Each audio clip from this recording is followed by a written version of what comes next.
So you're telling yourself that if you were just a little less dramatic or sensitive, the relationship would finally be peaceful. Let's slow this down for a moment. What if the problem isn't your reaction, but the environment you're reacting to? You've been told so many times that you're overreacting that you've started to believe it, haven't you? You've started to police your own emotions, filtering every hurt through a lens of, am I being too much? Look. It's a heavy realization, but you aren't too sensitive, you're being disrespected. When someone consistently oversteps your boundaries or ignores your feelings, and then calls you sensitive for noticing, that isn't a critique of your character, it's a deflection of their behavior. Alright. So you've been trying to shrink yourself to fit into a space that doesn't respect your edges. But well, you can't regulate yourself into being okay with being mistreated. You're not making a big deal out of nothing, you're finally calling out that nothing that they're giving you in return for your devotion. You're reacting to a lack of basic respect, aren't you? So you're saying that every time you bring up how something they did hurt you, the conversation somehow flips back to how sensitive you are. Let's look at that for a second. It's a classic move, isn't it? Instead of addressing the behavior that caused the pain, they start critiquing the way you're feeling it. You walk into the room wanting an apology, and you walk out of the room feeling like you're the one who needs to change. Alright. So you've started to second-guess your own gut instincts.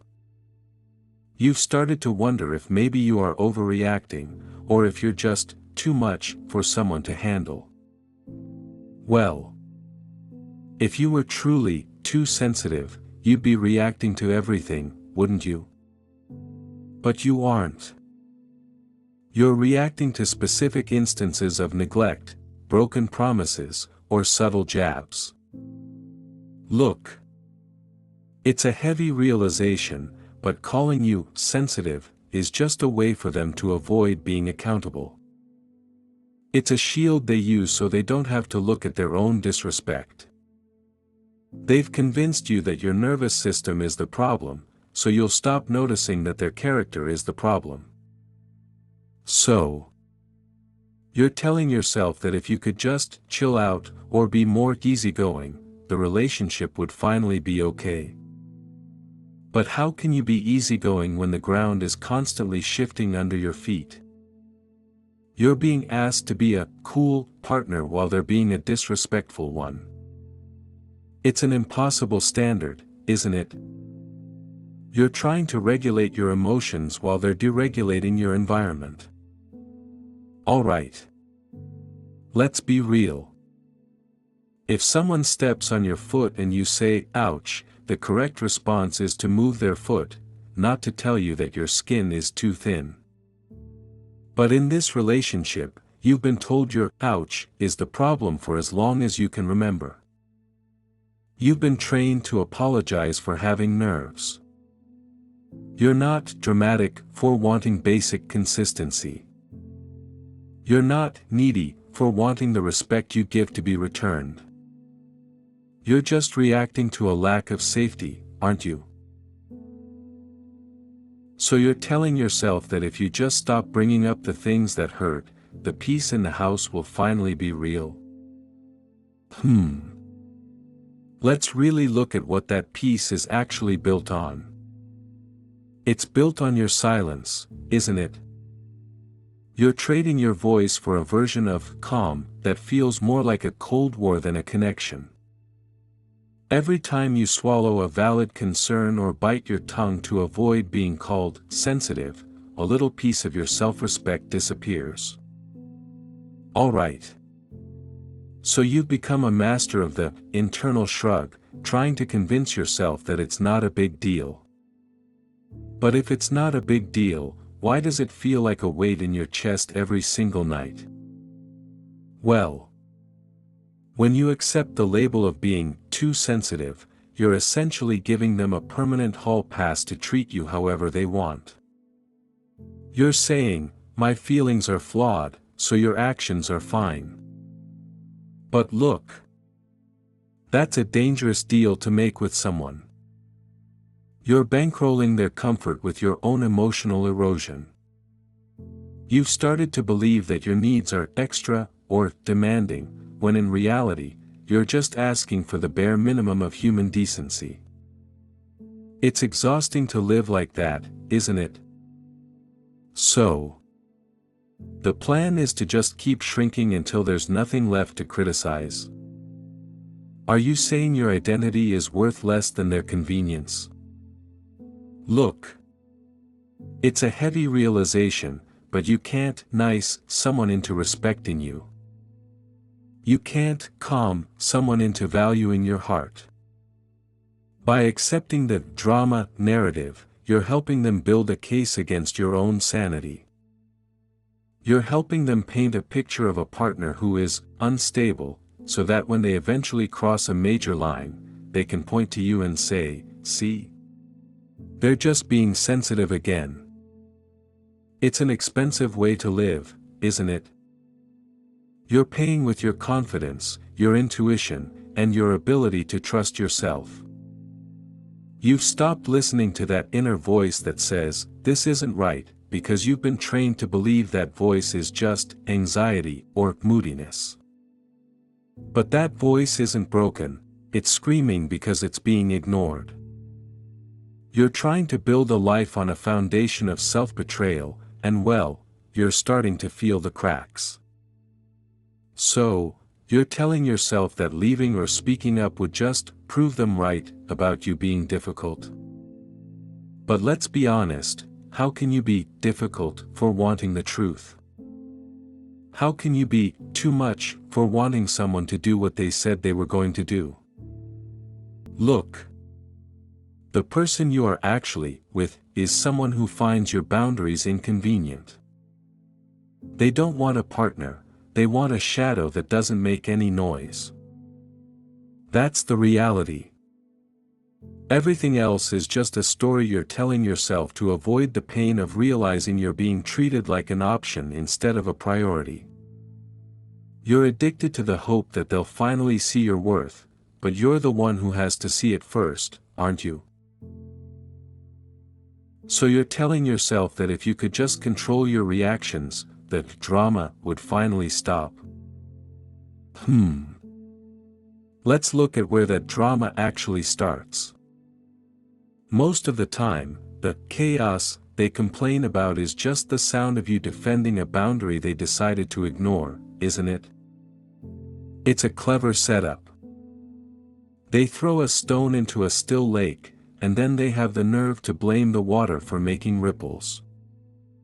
Alright. So you've been convinced that the ripples are the problem, rather than the person throwing the stones. Well. Let's slow this down for a moment. Have you noticed how the label of being dramatic only comes out when you're asking for accountability? When you're happy, or when you're doing exactly what they want, you aren't sensitive, then, are you? No, then you're perfect. The insults only start the second you have a need that feels inconvenient to them. Look. It's a heavy realization, but drama is often just the word disrespectful people use to describe a consequence they don't want to face. So, the plan is to just become a statue. Are you saying that if you stop feeling, they'll finally start treating you right? Look. You're trying to solve a problem that you didn't create. You're overfunctioning to compensate for their underperformance. You're exhausting yourself trying to be low maintenance so they won't have any excuse to mistreat you. But well, the truth is that people who don't respect you will find a reason to call you too much even if you're barely a whisper. It's a trap, isn't it? You're playing a game where the rules change every time you start to win. One day you're too sensitive, because you're hurt by a joke, and the next you're cold because you've started to withdraw to protect yourself. You can't win because the game isn't designed for you to win, it's designed to keep you defending yourself so you don't have time to look at what they're actually doing. You're so busy proving you're sane that you haven't realized how insane it is to stay with someone who makes you feel this way. You're reacting to a lack of empathy, and you're wondering why you feel so drained, aren't you? So, the plan is to just wait until they finally admit that you were right all along. Let's really look at that. You're essentially waiting for your judge to tell you that you're innocent, but look, they're the ones who benefit from you feeling guilty. It's a heavy realization, but you don't need their permission to trust your own eyes. You've been told for so long that your internal compass is broken that you've started asking them for directions, haven't you? But they're the ones who led you into this fog in the first place. Alright. Let's be honest. You aren't too sensitive, you are highly attuned to the smell of smoke because the house is actually on fire. Well, imagine if a smoke detector apologized for being too loud while the curtains were burning. That's what you're doing every time you apologize for your reactions. You're silencing the very alarm system that is trying to save your life. You've been taught to see your intuition as a defect, but it's actually your greatest asset. It's the only thing that's been telling you the truth this whole time, isn't it? So you're telling yourself that if you just toughen up, you'll be able to handle the relationship better. But why should you have to develop a thick skin just to be loved by someone who claims to care about you? Look. Love shouldn't feel like a combat zone where you need armor. It should feel like a safe harbor where you can finally take the armor off. If you have to become cold and unfeeling just to survive the person you're with, then you aren't in a relationship, you're in a survival situation. It's time to stop auditing your emotions and start auditing their actions, isn't it? You've spent so much energy wondering, what is wrong with me, that you haven't had any energy left to ask, what is wrong with how I am being treated? It's a hard shift to make, but once you stop accepting the too sensitive label, their power over you starts to evaporate. You realize that your sensitivity is actually just your standards. You're not difficult for wanting honesty, and you're not dramatic for wanting respect. You're just a person who knows what they deserve, and you're finally starting to listen to that voice again, aren't you?